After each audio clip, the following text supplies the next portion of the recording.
I am going to go ahead and start things off here because it is 8 o'clock, and that's the time that I said we would start things off here.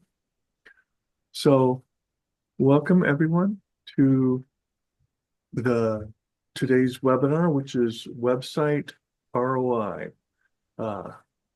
I am Brian DeLate, and I'm with EduCypher. And today we're going to dive into the world of website ROI. Many of you, I think, are clients, and that's great.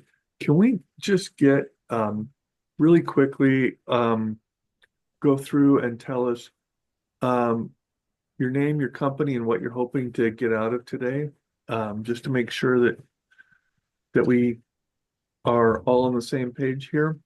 So let's start with Lowry. Good morning, Brian. Glad you weren't delayed. Started exactly at 8 o'clock. Good job. Lowry Burnett, Fountainhead commercial real estate brokerage services here in the Wheat Ridge, Jefferson County area, and want to learn any new tips and tricks from the tech guru. Okay. It's Brian Delay. Okay. Thanks, Lowry. Ron? Hi, everyone. I'm Ron Jensen. The name of my company is Abilita. And the reason why I'm here is to learn what we should be looking at as far as analytics when it comes to websites, to try to determine what's working, what isn't working, and those kinds of things. So appreciate the invite, Brian. Okay. Susie? Hi, I'm Susie Zaramy with National Purebred Dog Day, and like Lowry and Ron, I'm hoping to pick up tips that will increase exposure, and maybe I'll get a way to figure out Google Analytics. Okay. Good. Justin? Hello, my name is Justin Lackery. I'm a digital marketing slash digital sales coordinator for TSR Com Supply in Denver, Colorado. Here to do the same exact thing, get as many tips as I can, and learn as much as I can about ROI. Basically, we're switching over our existing website from just being a glorified brochure to a actual e-commerce site. So I'm trying to get as much information as I can to try to further optimize our results. Okay. Judy? Hi, I'm Judy Perez, and I lead iLearn Collaborative. We're based out of Golden, and I'm just here to listen and learn. And Mike, name, business, and what you're hoping to get out of today.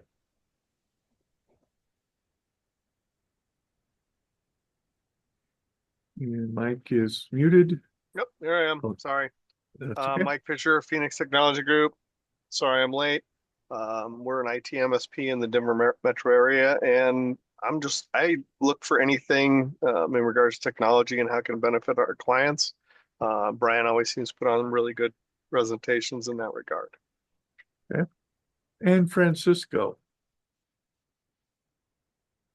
Hi, good morning. Sorry I'm late. I'm Francisco, IT security analyst here in Nelson Pipeline. Just here to learn more. Thank you. Okay.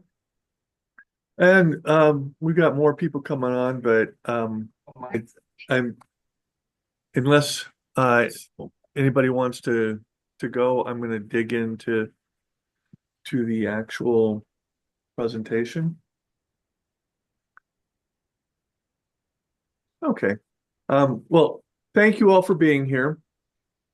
What we're looking at today, I have a few slides I'm going to go through just to set the stage, and then we're going to dive into some actual real world examples where we're looking at the content to try to figure out how we can measure the ROI and improve it.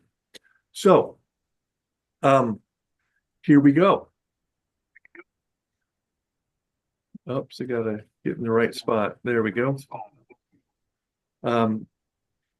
Everybody can see my screen, is that correct? Yes. Okay. All right. So, going through some of the basics, understanding ROI in web terms.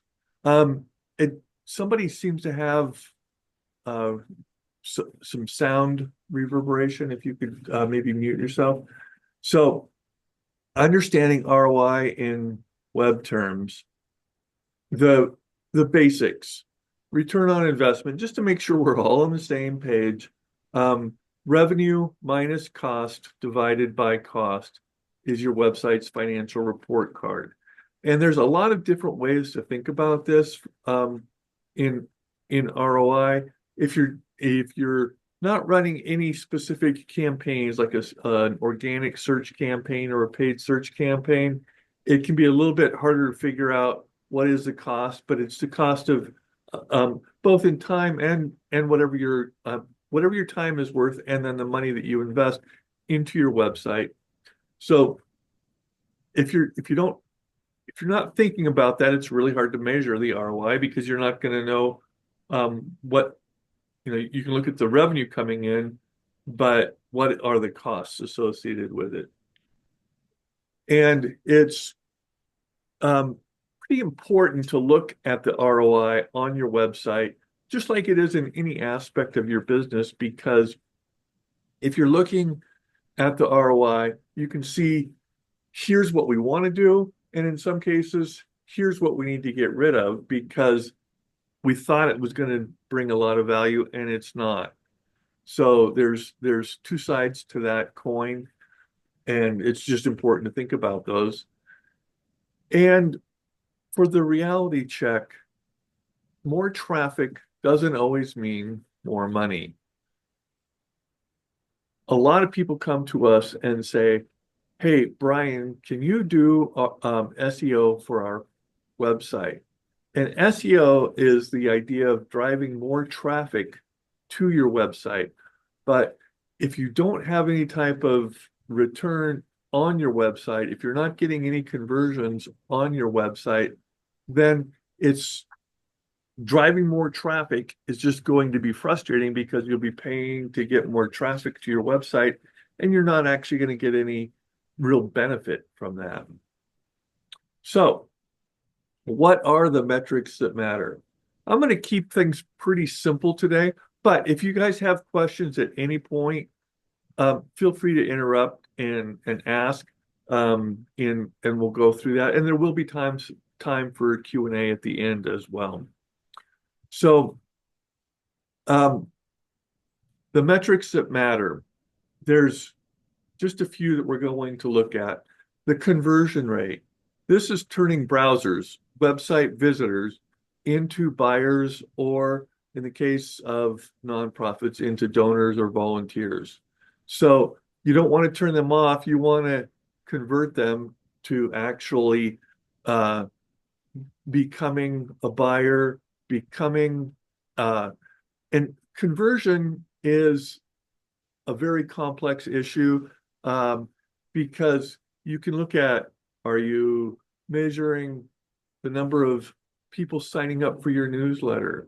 Are you looking at the number of people that are filling out a form? Are you looking at people that are clicking a link to view who's on your team? That alone might be a good conversion if you're a higher level professional services organization. So it really depends on what your goal is, but then you have to measure it. And so you need to be able to figure out the conversion rate. You have to understand for your website what equals a conversion. And then the cost per acquisition.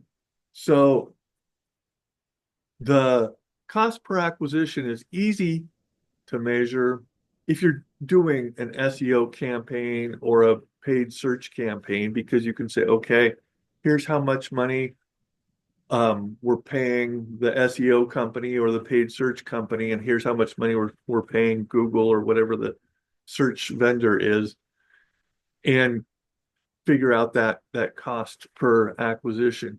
But even if you're not doing that, you can still look and see what are the time and the money that are being spent, and figure out how much that's costing you. Obviously, the lower the CPA, the better.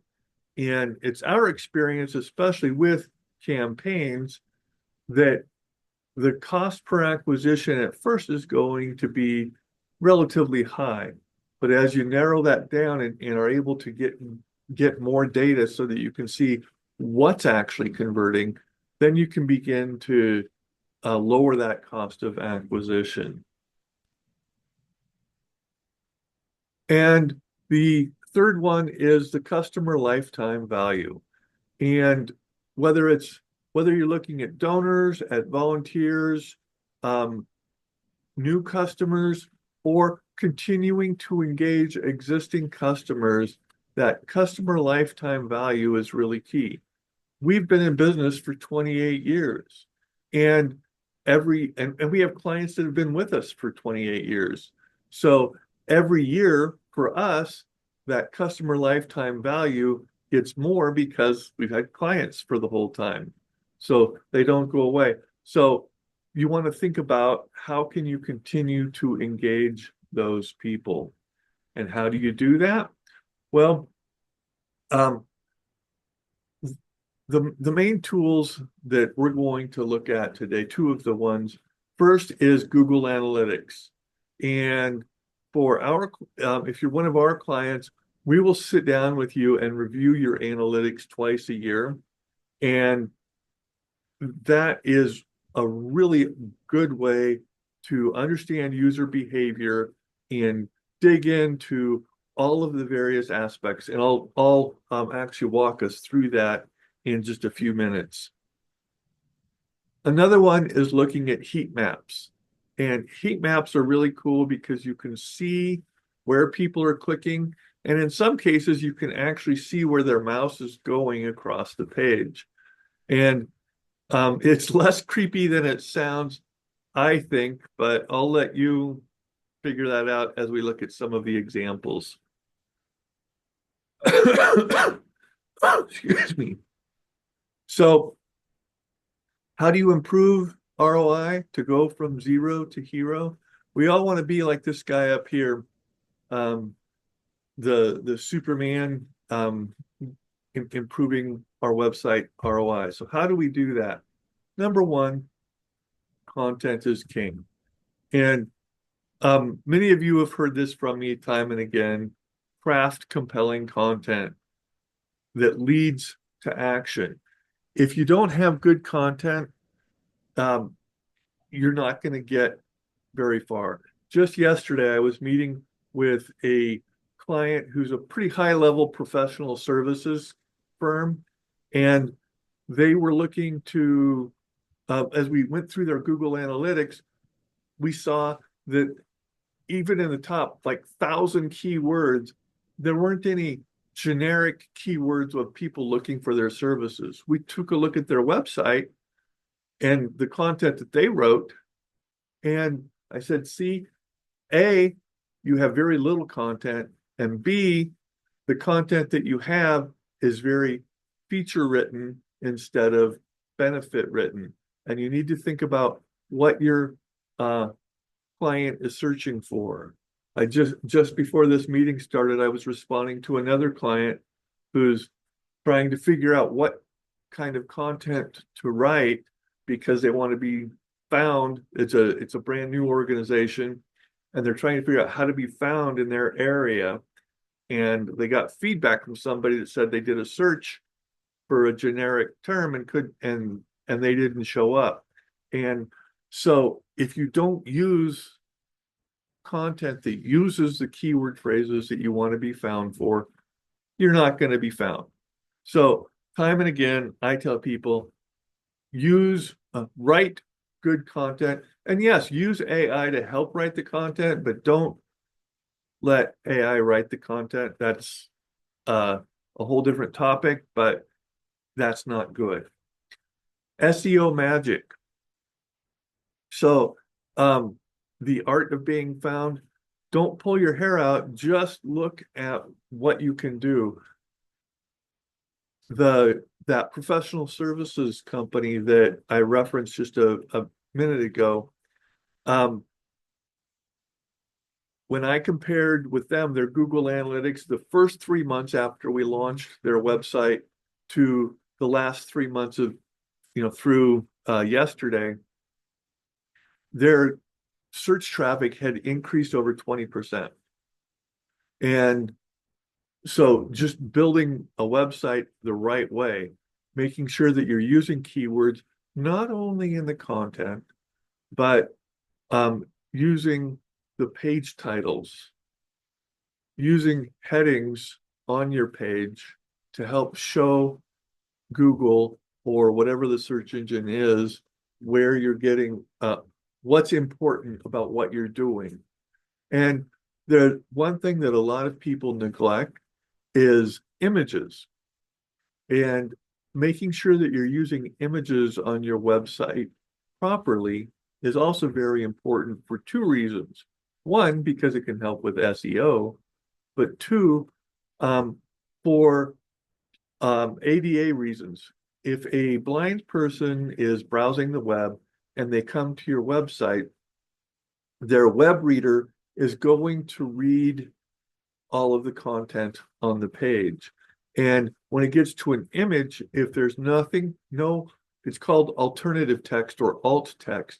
If there's no alt text, or if the alt text is PS-137685 dot JPEG, that doesn't tell them anything about what that image is.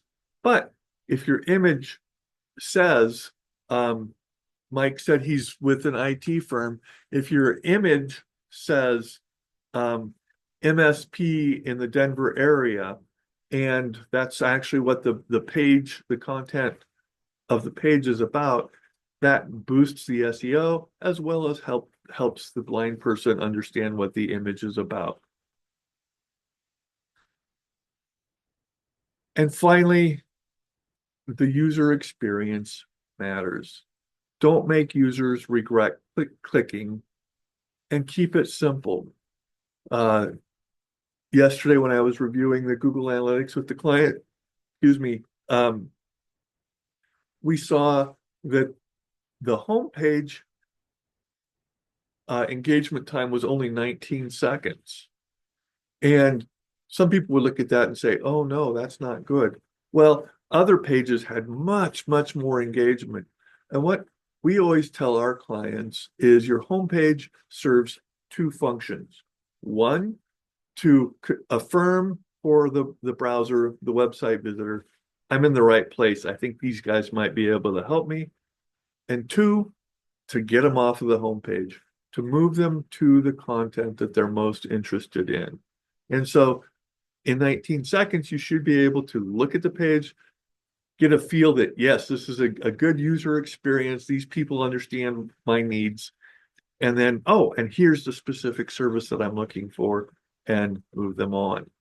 So that user experience really matters. And we'll take a look at how to do that in just a minute. So testing and email marketing are really important parts of the return on investment. With A/B testing, it sounds complex, but there are some simple tools that are inexpensive or free that you can use to do that. And again, we'll look at those in just a second. But with A/B testing, you show half of your visitors or some of your visitors one view of your website and other visitors another view, and you find out which one converts better. And it's amazing what happens with A/B testing, because you can test just discrete elements on a website. So you might say, okay, on our regular or control page, we've got a green button that says call us today or contact us today. And you change on the B side, you go with a blue button. So you've got a green button and a blue button. And you run that test through several hundred or several thousand clicks or visits to the page. And you see that blue button is getting 20% more clicks. And when I first heard something like that, I thought it sounded ridiculous that the color of a button could make such a big difference, but it actually happens. Sometimes changing one word on your website can make a huge difference. There was a used car parts online site, and they said on the checkout page, it said 100% satisfaction guaranteed. They changed satisfaction to money back, and their conversions went through the roof. Think about that. You're buying a used car part. It's like, okay, is this going to work or not? Now I know that I'm going to get my money back if this used car part isn't right, or isn't any good either. Now I know I can get my money back. Sure, I'll take the risk of buying that. So thinking about the A/B testing, even the smaller elements can be good. And of course, you can do bigger elements as well. So A/B testing. And then email marketing. You always want to bring people back to your website to continue to engage clients. And of course, if you have fresh content on your website, that's going to help. I know, for example, for Judy on her site, they're adding in new courses from time to time. And so that is another good reason to bring people back. But with email marketing, you're engaging your past, your current, and your potential clients. And to have that email that's going out to them on, it might be as seldom as quarterly. We generally recommend at least monthly to do that email marketing. But having that email marketing is a great way to continue to re-engage those clients so that you can get a better return on your investment. So I went through a whole bunch of information pretty quickly. Are there any questions at this point?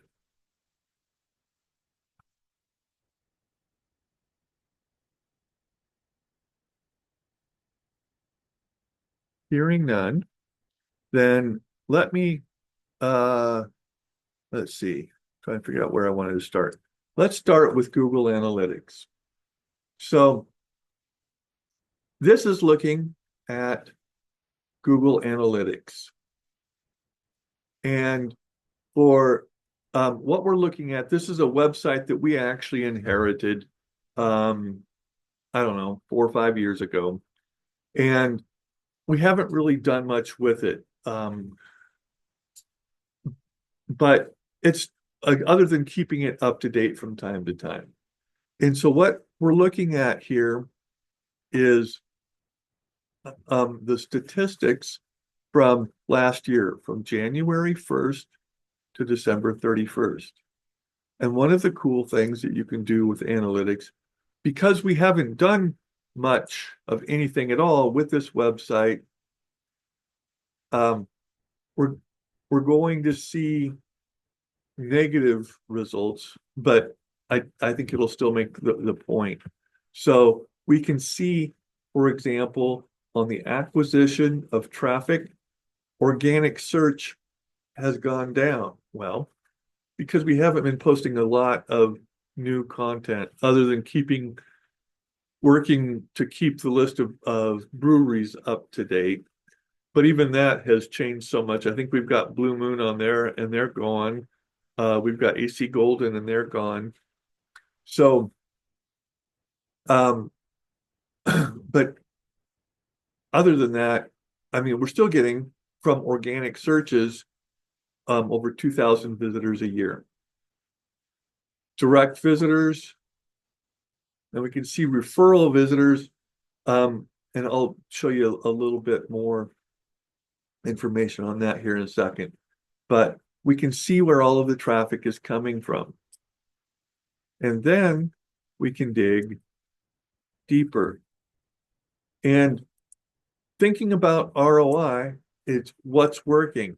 Well, I can see right now that Google organic is not working. So if I want to improve my organic SEO, I need to begin taking steps to improve these numbers, because we lost 11% of our traffic in real numbers over the last year.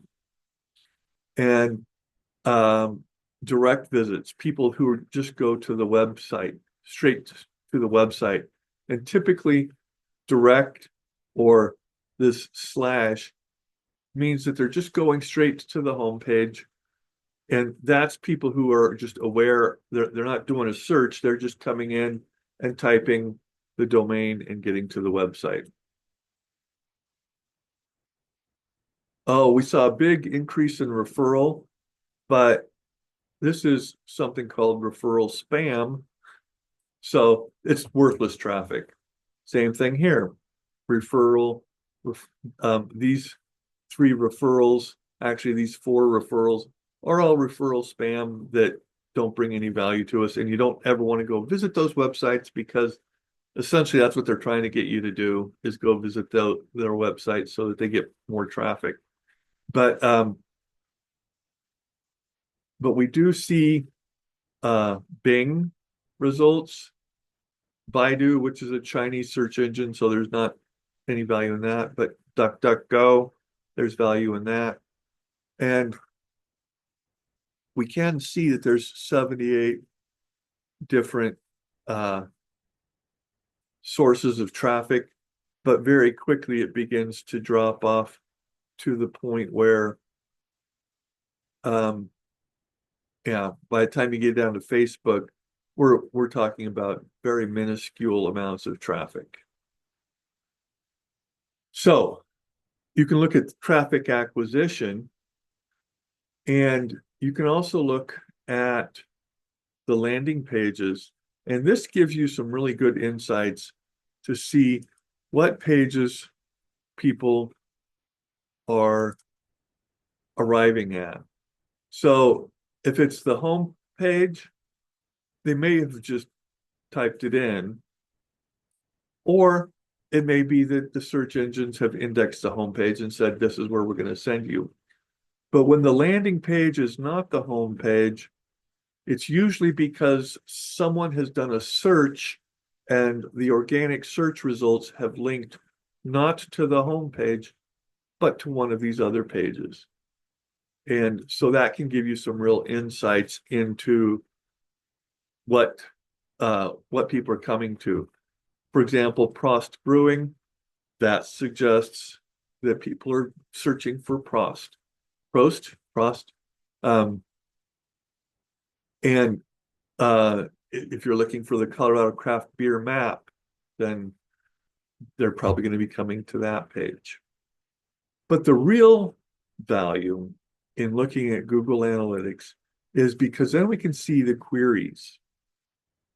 And again, this is for a whole year's worth of data. And you can slice and dice this data. If you're adding new content, then you might want to look at whenever you added that new content and change it. But I'm looking right here at the last year's worth of data.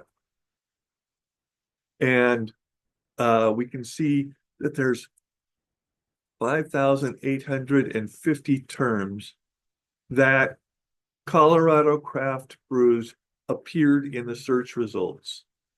And so there's organic Google search clicks, and this tells us how many times somebody actually clicked a link in Google to get to our website, which is valuable information. This information I find of even more value, because this is how many times Colorado craft craftbrews.com appeared in the search engines. And so there were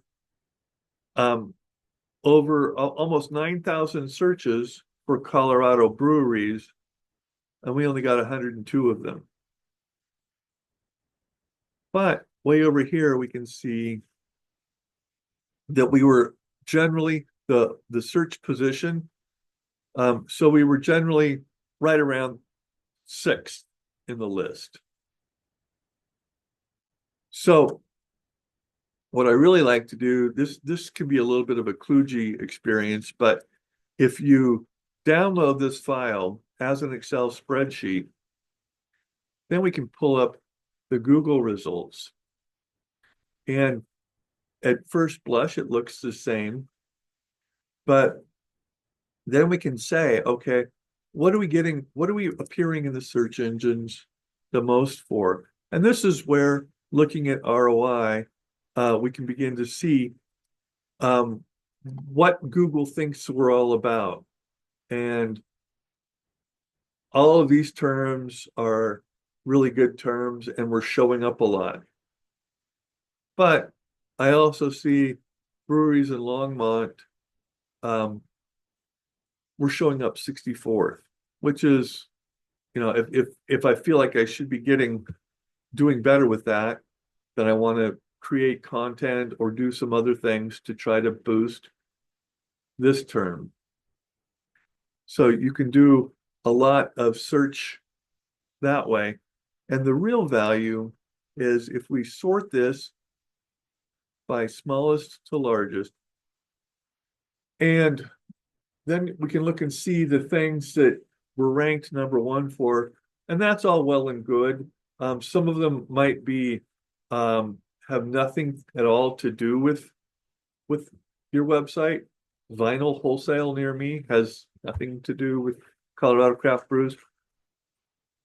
But where the value from ROI comes in is I can scroll down to somewhere in the 20s or 30s. But if I'm already ranked for good keywords, but I'm not in the top 10, so these are all words that are in like 20 and 21. And if I want to be ranked in the top 10 for Brewfest near me, well, I'm already ranked 21. So this is a really great opportunity for me to move from 21 to 9 or 5 or 1 because I'm already ranked. And so this is where, again, thinking about the return on investment, we get a ton of value because I'm already ranked. Best breweries in Arvada. I'm ranked 22nd. Let's move that up. But for these words that are way down here, brew making supplies, if I said, well, this is really good, I should be ranked well for that, I have a big challenge ahead of me because I'm ranked 194th for this. So I've got a long ways to go to get that into the top 10. Any questions about looking at the Google Analytics to help you get a handle on ROI? You've inspired me, Brian, to look up Google Analytics for idiots. Well, Susie, don't forget that we will sit down because you're a hosting customer. We'll sit down with you twice a year and review these things. And you do, and you're wonderfully patient with me, but my eyes glaze over because these words sometimes have no meaning for me. So, Acquisition, what is that? That's why I need to get a grasp on basic terminology.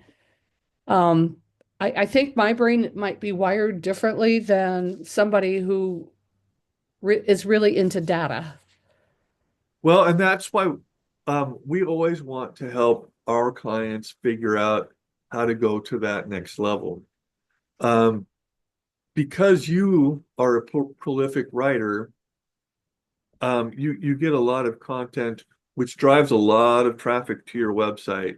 But figuring out how to convert that traffic into revenue is really, I think, the important part of where you're at. And that's something that everybody here on this call should be able to benefit is how can you help either you or, as Mike pointed out, to help maybe their clients, how can you help people go from I'm on your website to now I'm engaging with you? And in your case, it might be just getting engagement on Facebook, but for a nonprofit, generally they're looking to get donors, volunteers, people signing up for their services, and often even paying for them.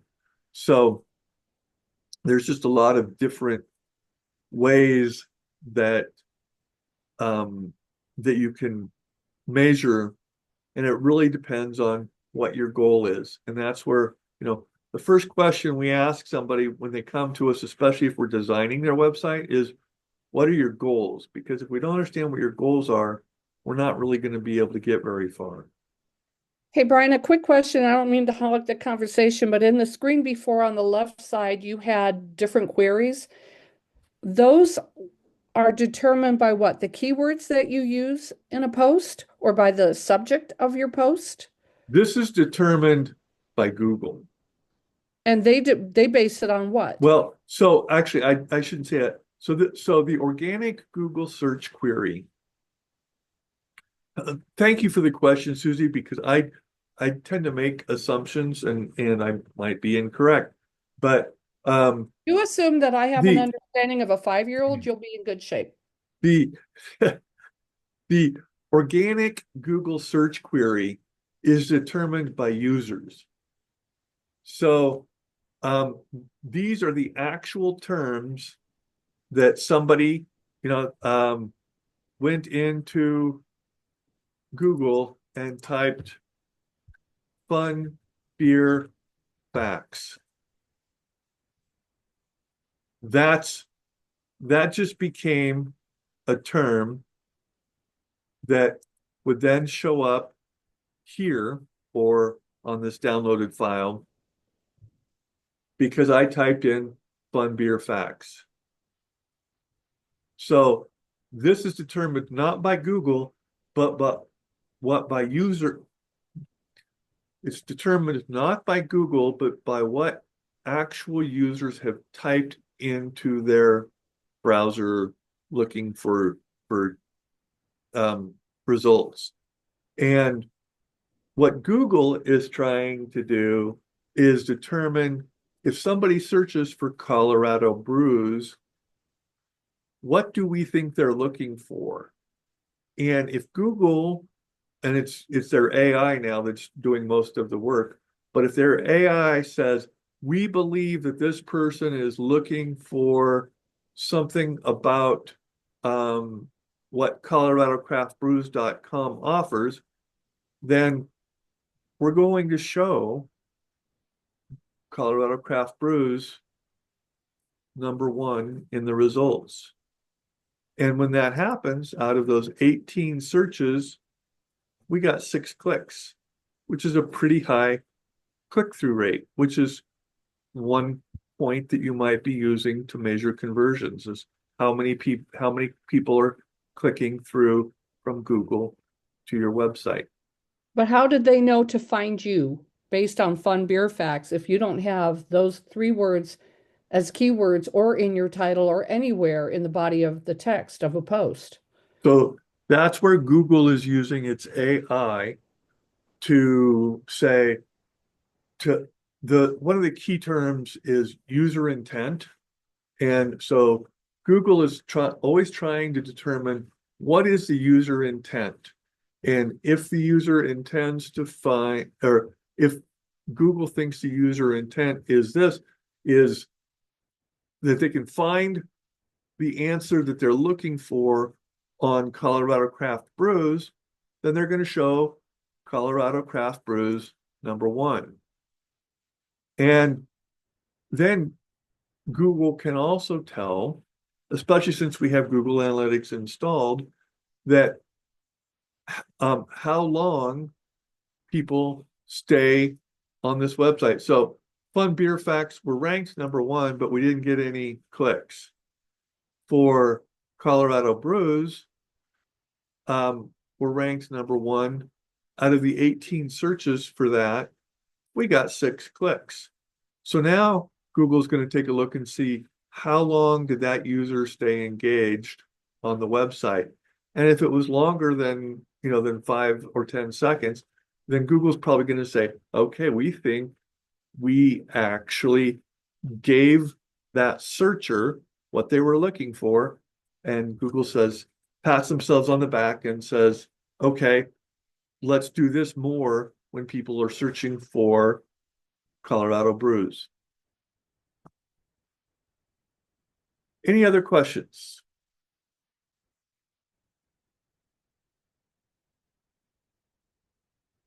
All right. Then, whoops, not there. Let's go over here. So we also talked about recordings and recordings and heat maps. There's a lot of really cool things that you can do.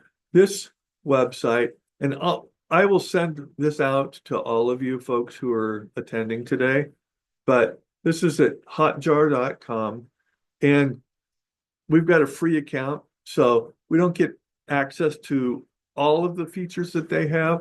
But one of the things that I find really cool is that we get access to the recordings.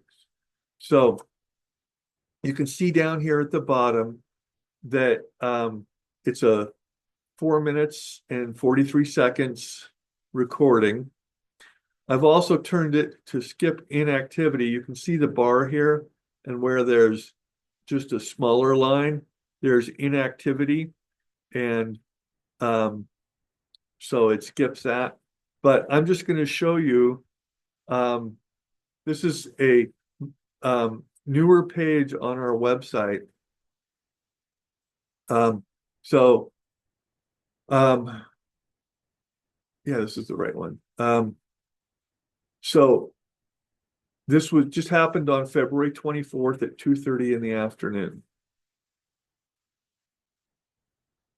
And as we watch this, we can see exactly where the user's mouse is going and what they're clicking on. And so we, because of our background, we've worked with a number of Lutheran churches and Lutheran schools. So we said, well, let's put this website up to show people that this is what we do. And so this user landed on the homepage, went to the Lutheran school site, and I can see exactly where their mouse is going. And it looks kind of weird right there with all of the back and forth, but you're moving your mouse as you're reading, and sometimes you're moving the mouse out of the way, and sometimes you probably don't even realize that you're moving the mouse. But we can see the exact movements of this. And so if anybody wants to put something like this on their website, we can help you do that.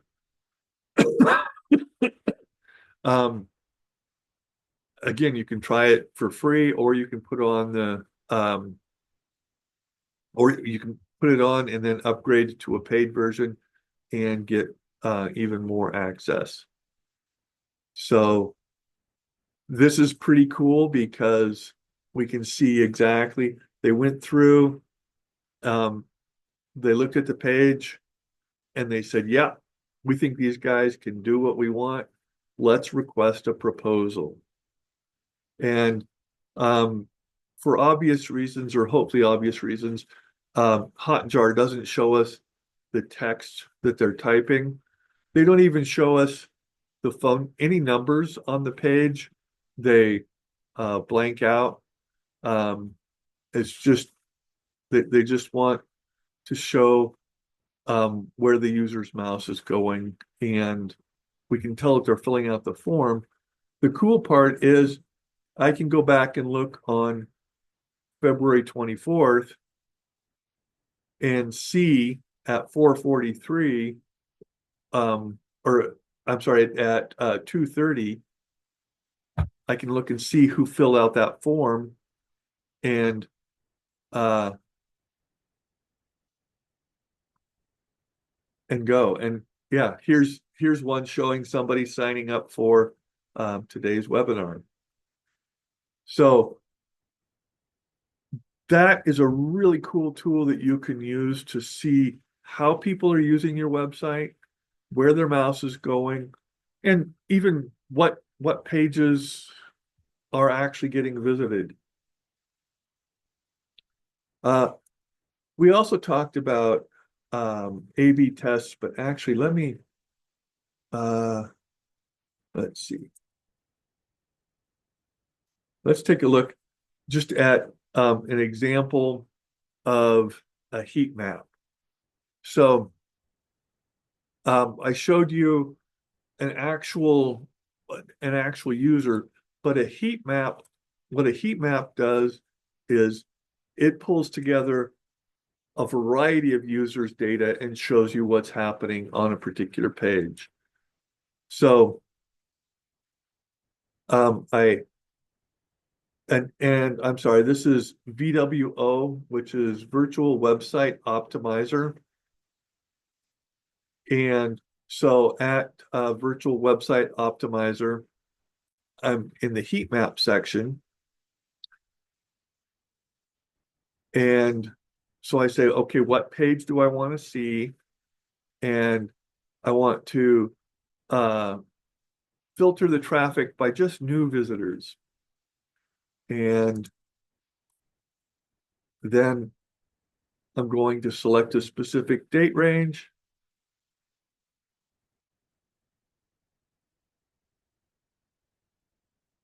And view the heat map.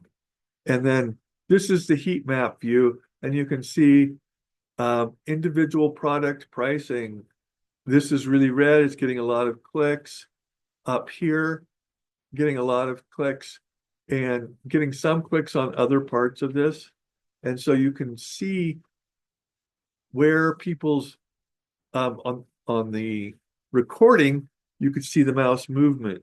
Here you can see people are resting their mouse here and here and here, and then they're clicking here. So the heat maps can provide a lot of very useful information.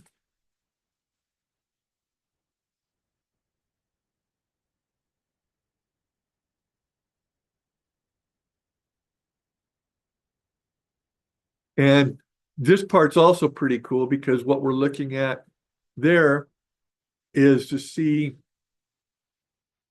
let's see, I don't think you can let me go back, but for obvious reasons, the further down a page you go, the fewer visitors there are to that. So at the top of the page, we had 100%.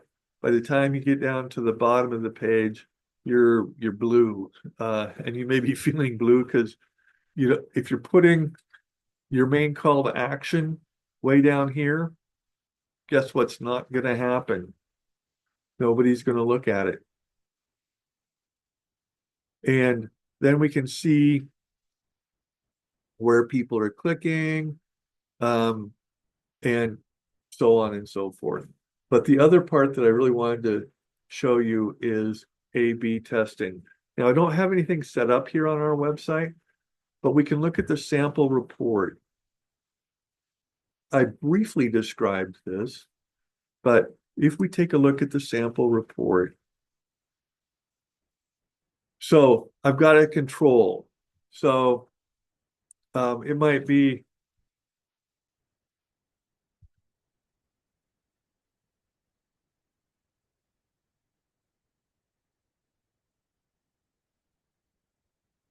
it might be that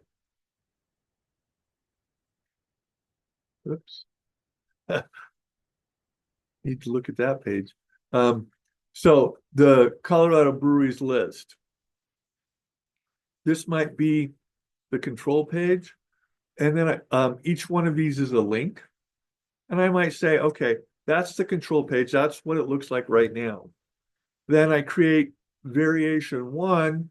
And I'm going to say, okay, let's turn all of these links to green or red. And so that would be variation one, to change the links from blue to red. And then variation two might be leaving it blue, but putting instructions right here to click on the brewery that you want to get more information or to visit their website. And so I would have a control line, which is the current one, variation one with red links, and variation two with a bit of instructions at the top. And then I can see I had 10,000 visitors in this test, and control line got 10%, variation one got 7% conversion, and variation two got 17% conversion. Boom. I'm going to change to variation two. And in this example, then I would say, okay, I'm going to put instructions here about, if you click on the link, you'll actually go to that brewery's website. Then once I've determined that, then I come back and say, okay, now I know that having the instructions helps. Now, what can I do to improve this page further to get more conversions? Or, if I'm trying to get people to fill out this contact form, what can I do to get more conversions? So what you don't ever want to just do an A/B test and say, phew, I'm done. You do an A/B test, find out what works, and then either pick another element on that page or look at a different page that's also getting some good traffic and say, what can I do to improve the traffic on that one? Are there any questions about any of these? Nope. I would be remiss if I didn't say that this is what we do. And so if anybody wants help with any of these, we're happy to help you. But what I'm showing you are ways that you can do this yourself if you are so inclined. So, key takeaways. Don't settle. If you're not measuring ROI, start. Pick something and begin measuring it. Then see if you can improve it. Keep testing, keep learning, and just always stay with it. The more attention you pay to your website and how it's helping your organization improve, the better your results will be.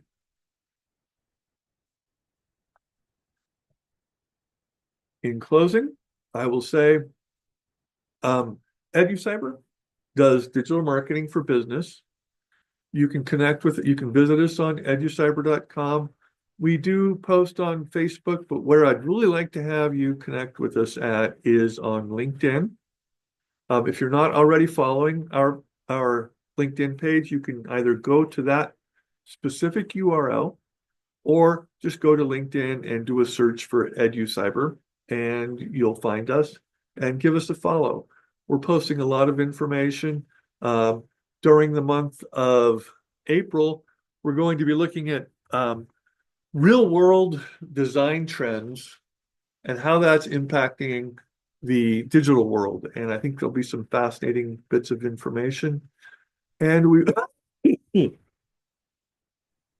will be doing another seminar like this sometime in May. we're moving, we were doing them more frequently. We're moving now to quarterly, seasonally. So this is the spring one. Next one will be the summer one. And so that's all that we have for you today.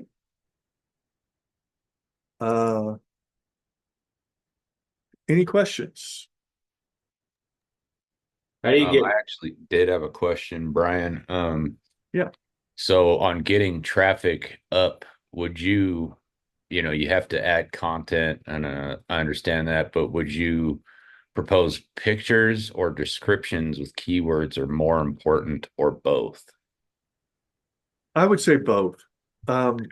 It's what you really want to think about. One of the key things that we looked at was UX. That's the user experience, and having pictures and keywords that help people understand your goals, or understand what your site's about, not only to help with search engine optimization, but also to help the user experience so that users can look at it and see, I get it. Or, if you've got, depending on your organization, if you've got pictures of happy customers, or in your case, it may be people using or installing your products, or having people interacting with the products in your case would bring more value than just having pictures of the products. Great. Thank you. Any other questions before we sign off today?